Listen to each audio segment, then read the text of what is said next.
आज ये एक ऐतिहासिक दिन है।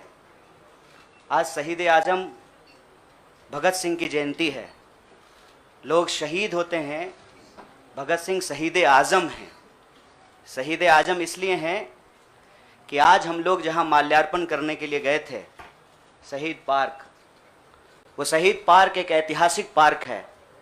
वो हिस्सा है फिरोज शाह कोटला फोर्ट का, जहां पर चंद्रशेखर आज़ाद जी की अध्यक्षता में हिंदुस्तान रिपब्लिकन आर्मी की गुप्त मीटिंग हो रही थी।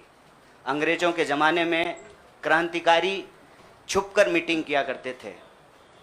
नौजवान तरुण भगत सिंह एक प्रपोजल लेकर के आए कि हिंदुस्तान रिपब्लिकन आर्मी का नाम अब हिंदुस्तान सोशलिस्ट रिपब्लिकन आर्मी होना चाहिए।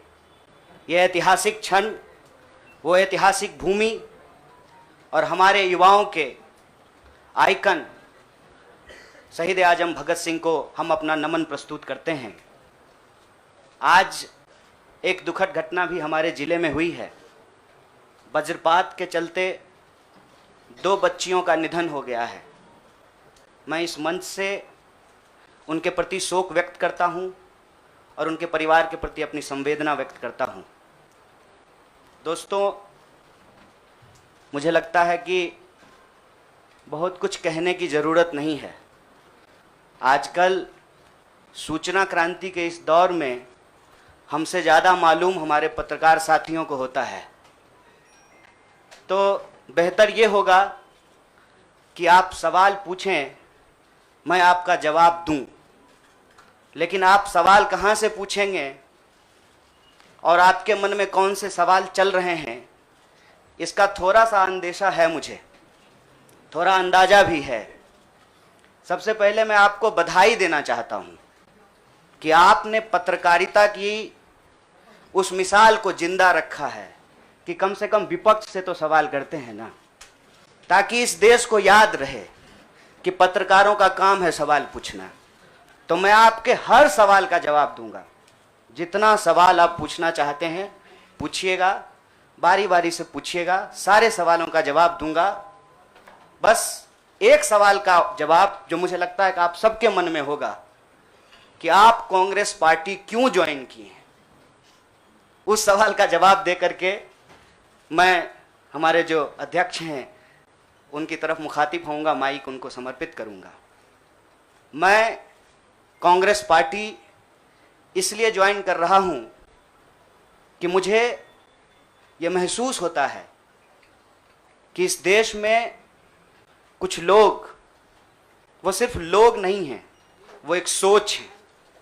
वो इस देश की सत्ता पे ना सिर्फ काबिज हुए हैं, इस देश की चिंतन परंपरा, संस्कृति, इसका मूल्य, इसका इतिहास, इसका वर्तमान और इसका भविष्य खराब करने की कोशिश कर रहे हैं।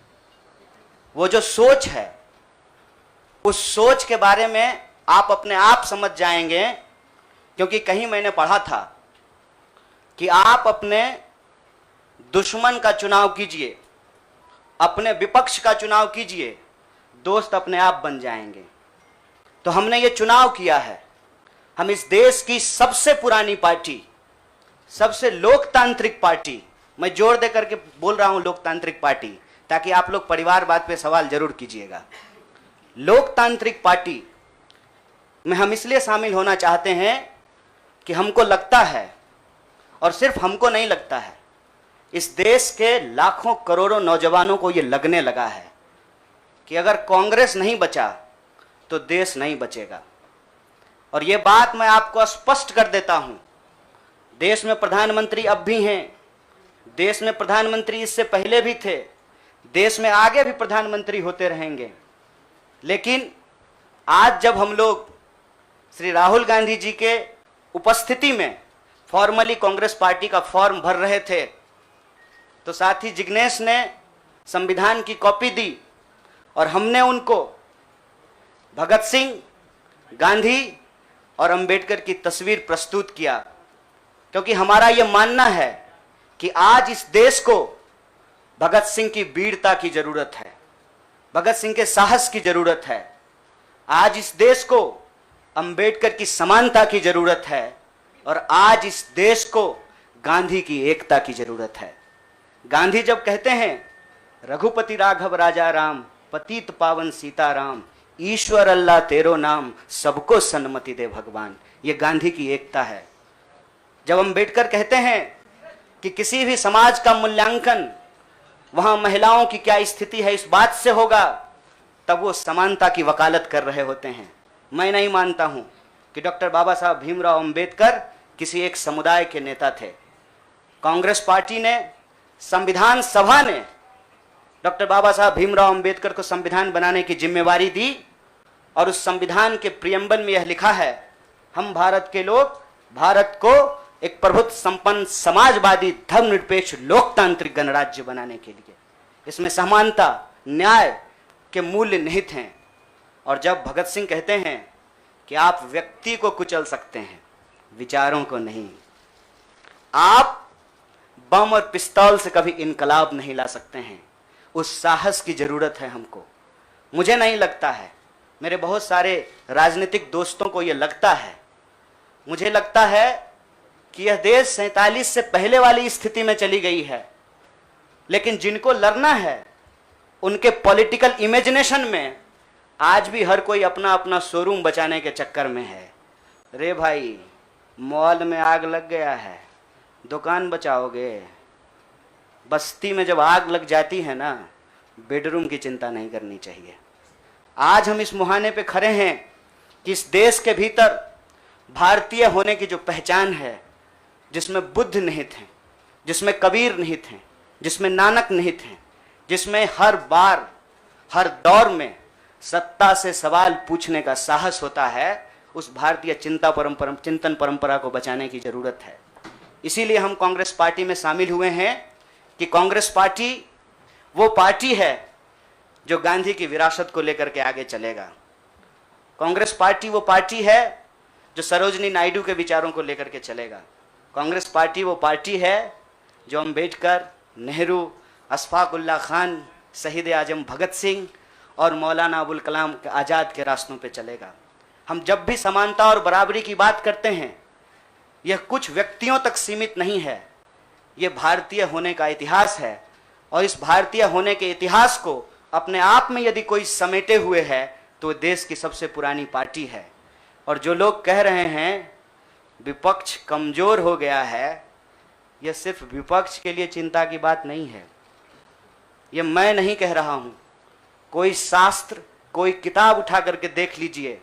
जब विपक्ष कमजोर हो जाता है, सत्ता तानाशाही रुख अख्तियार कर लेती है।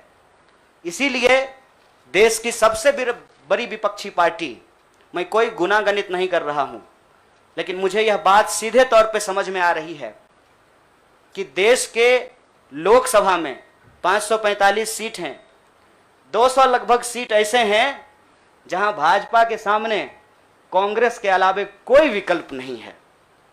मैं ये नहीं कह रहा हूं कि मेरी जिम्मेवारी सिर्फ एक पार्टी के लिए है, लेकिन जो पार्टी सबसे बड़ी पार्टी है, सबसे बड़ी विपक्षी पार्टी है, उस पार्टी को अगर नहीं बचाया गया, अगर बड़े जहाज को नहीं बचाया गया, छोटी छोटी कश्तियां भी नहीं बचेगी। इसीलिए, और मैं जब यहां बैठा हुआ हूं, मेरे इतिहास को, मेरे वर्तमान को लोग देख रहे हैं। बहुत सारे सवाल हैं, वो आएंगे, उनका जवाब मैं दूंगा। लेकिन यह जो ऐतिहासिक जिम्मेवारी है, उस जिम्मेवारी से मैं अपना मुंह नहीं मोड़ सकता हूं। मैं जहां पैदा हुआ, जिस पार्टी में पला बढ़ा, उसके प्रति मैं आभार व्यक्त करता हूं। उसने मुझे सिखाया, पढ़ाया, लड़ने का जज्बा दिया है। लेकिन उस पार्टी के साथ साथ मैं उन लाखों करोड़ों